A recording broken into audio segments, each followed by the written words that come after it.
right, so this is a kind of difficult subject to talk about. I don't know why, but since feelings of shame and guilt kind of come up talking about this publicly. I don't know if it's just, being a man and feeling like it's a struggle that I shouldn't have dealt with. I don't know.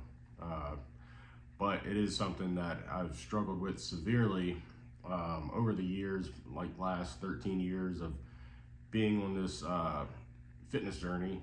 Whenever I got into training and dieting and getting into bodybuilding, not just bodybuilding, but just, I don't know, trying to look more aesthetic and things like that, because that's where it started. From coming from obesity and, wanting to lose weight my whole life, just wanting to be like fit and, look decent without a shirt on. That was my main goal at 23 years old when I got into fitness after getting sober.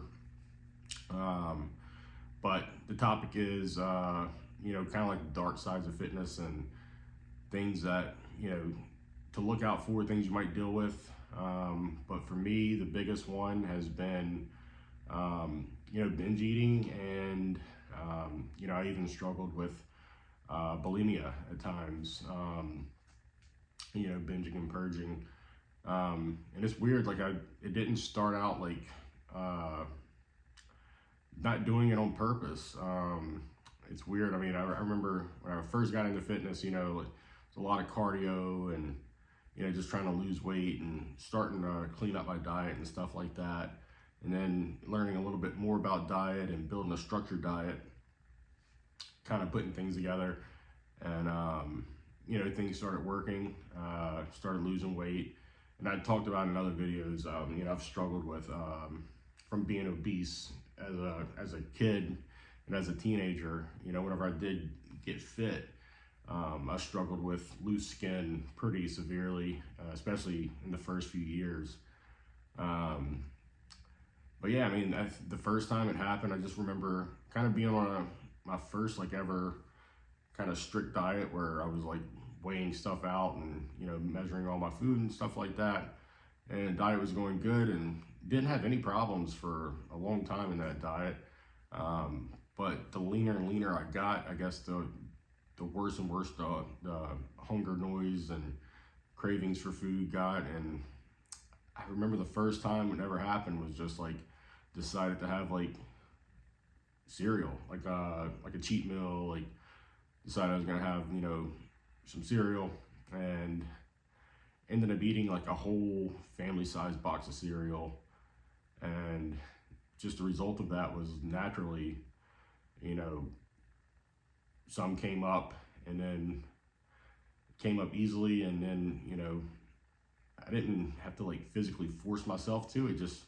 I'd eaten it all and eaten so much so fast that it just came out.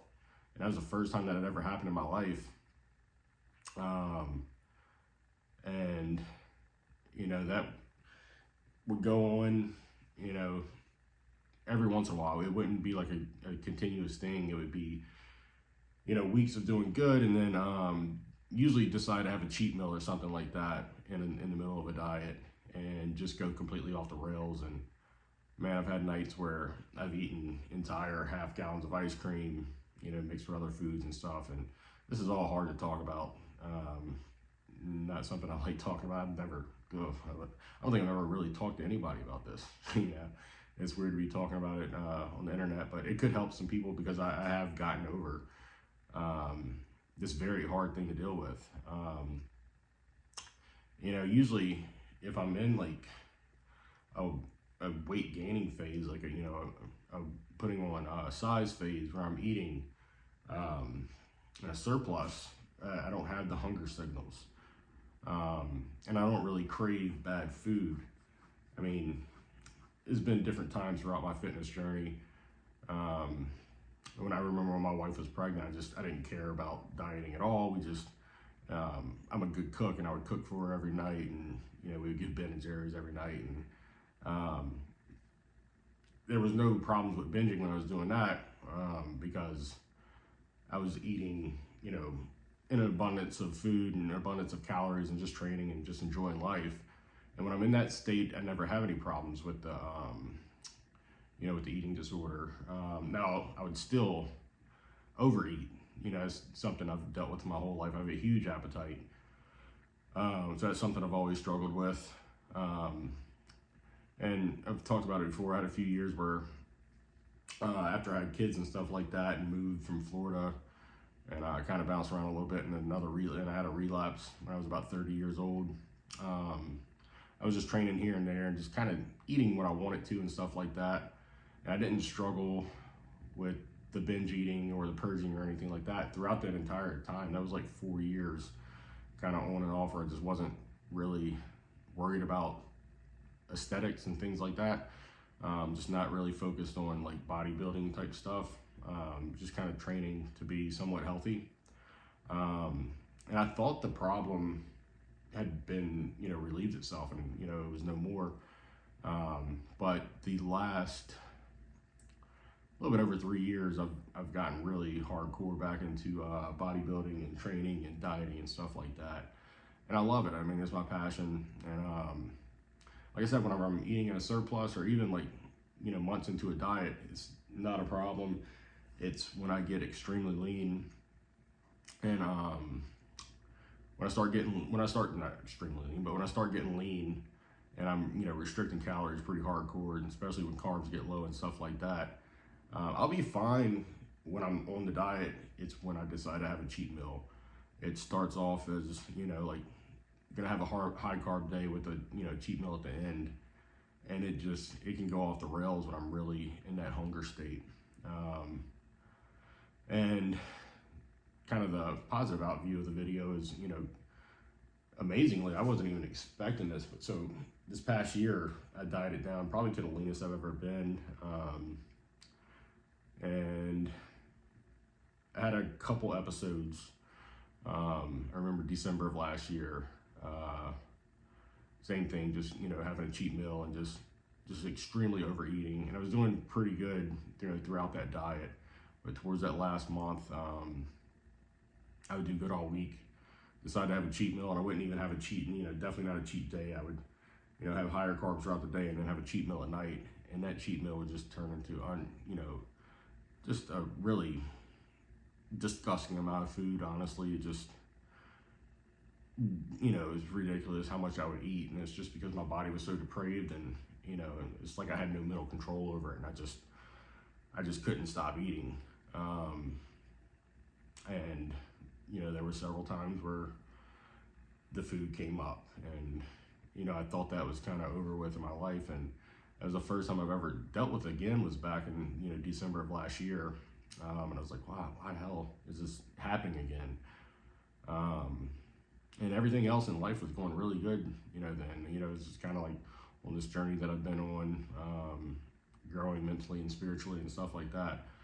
And I was like, how did this problem come back? And that's when I knew I had to take a break from dieting and stuff. And that's when I decided to commit to 75 Hard, was kind of in that time span, November, December of last year. And I started 75 Hard on December 26th, and I mean, that was my cure. When I did 75 Hard, I decided I wasn't going to do a caloric deficit. I was like, I'm going to eat in, a mild surplus, and I'm not going to do bodybuilding training. I'm just going to focus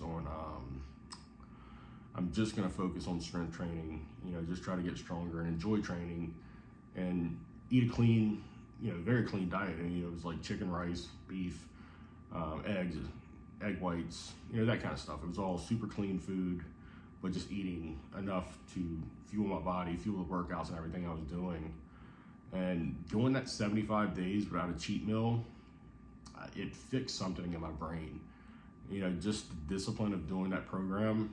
People can say what they want about the program.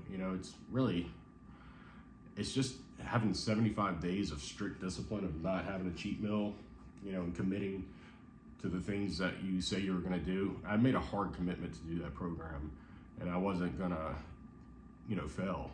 And that was my mindset going into it. And it really solved this problem. So I finished 75 Hard on March 11th. Today is May 2nd. And I have not had a single, issue, and I'm dieting pretty hard right now.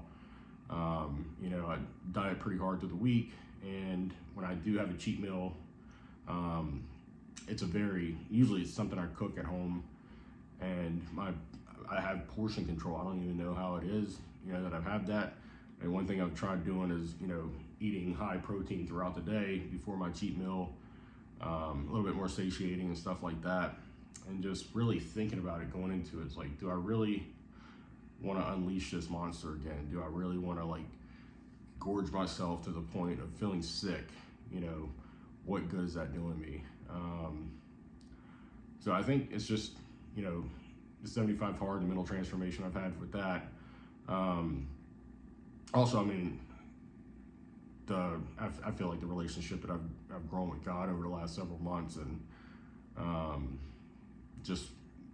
just don't feel like that is something, a godly person does. The gluttonous, just gorging yourself with food and ice cream and cookies and all this trash.